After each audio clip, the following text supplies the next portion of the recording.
In 1970, a 22-year-old woman named Judy Heumann, H-E-U-M-A-N-N, Heumann, she applied for a license to teach school in New York City. She'd passed the written exam to get a teacher license. She'd passed the oral exam to get a teacher license. But the Board of Education nevertheless turned her down, specifically because she used a wheelchair. Judy Heumann had got polio when she was 18 months old. She'd had to spend months in an iron lung. She survived polio, but then she also had to use a wheelchair for the rest of her life. And because of that, she faced not just challenges, not just difficulties, she faced discrimination because of it. When she was 5 years old, her mom tried to sign her up for kindergarten, and the principal turned her down and said Judy was a, quote, fire hazard, and she would therefore not be allowed to enroll in school. It was basically the same excuse she got from the Board of Education as an adult when she tried to become a teacher. But in 1970, when they told her, no, you're otherwise qualified, but because you use a wheelchair, you cannot be a teacher, Judy Heumann sued the Board of Education in New York, and she won. She became the first New York teacher ever who was a wheelchair user. And that court fight was the first disability civil rights case ever brought in federal court. First disability civil rights case ever brought, and she won it. Judy Heumann knew how to fight, and she knew what it took to win even the most difficult fights. And she did it over and over and over again. In 1973, Richard Nixon had signed a law that said that any organization that got federal funding couldn't discriminate against disabled people. And so that meant schools at all levels, that meant hospitals, that meant the government itself. You can't discriminate against disabled people. You have to make accommodations so people with disabilities can use those facilities, can use those agencies, can use those, get into those buildings, and so on. Now, that law was signed in 1973, but then when it came to enforcing that law, there needed to be regulations signed and regulations put in place. And when it came to enforcing that law and having those regulations, hospitals and schools complained about having to put in ramps or accessible bathrooms. And so disabled activists realized this law was in the books, but the regulations implementing the law were not in the books. And it was time for the government to actually do what they said they were going to do, to actually do what the law required them to do, to actually implement this piece of civil rights legislation. And Judy Heumann among them, they started demonstrating at federal buildings all across the country. And they organized demonstrations at the federal agency responsible for these regulations in Washington, and they organized them at the regional offices for this federal agency all over the country. The protest organized by Judy Heumann was in San Francisco.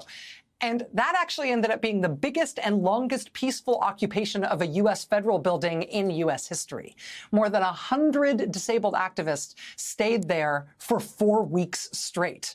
They didn't have hot water. They didn't have beds. Many of them didn't have access to medicine they needed. Week after week, they stayed, demanding to be heard, demanding that these regulations go into a place to implement this civil rights legislation. Until finally, the leaders of the agency agreed to meet with them. And in that meeting, Judy Heumann raised a signal point from another movement in American history. I can tell you that every time you raise issues of separate but equal, the outrage of disabled individuals across this country is going to continue. It is going to be ignited. There will be more takeovers of buildings until finally maybe you begin to understand our position. We will no longer allow the government to oppress disabled individuals. We want the law enforced. We want no more segregation. We will accept no more discussion of segregation. And I would appreciate it if you would stop shaking your head in agreement when I don't think you understand what we are talking about.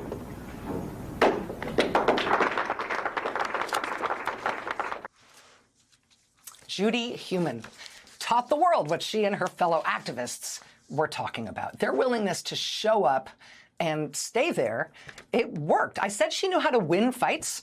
She knew how to win big, difficult to win fights. That fight in 1977 won this country's first real protections for people with disabilities. And it laid the groundwork for civil rights legislation to come. In 1990, Judy Heumann was instrumental in getting the Americans with Disabilities Act passed and signed into law.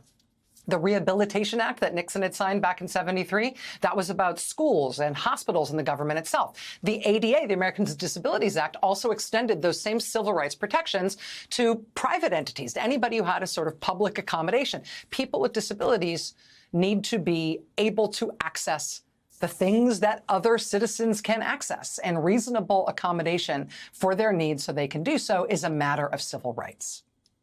Judy Heumann then served in government herself, ultimately, in both the Clinton administration and in the Obama administration. This is from the head of the American Association of People with Disabilities. Quote, Judy Heumann really helped people accept who they were as disabled people and take pride in that identity.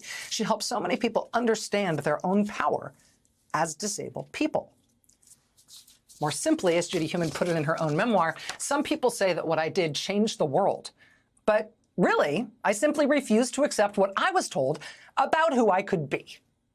And, she says, quote, I was willing to make a fuss about it. I was willing to make a fuss about it. Words to live by. Because Judy Heumann was willing to make that fuss. Life, not just here, but in so many countries, is better for everyone, even for the people who she beat in all of those fights. It is one thing to fight for yourself. It is another thing to fight for yourself in a way that leaves your country and the world better off, not only for you and for people like you who come after you, but literally for the people who you fought, who you won the argument against, and who you prevailed over in the fight for civil rights. Judy Heumann is often called the mother of the disability rights movement. She died this weekend, at the age of 75. Sorry. Judy Heumann, dead at the age of 75. We'll be right back.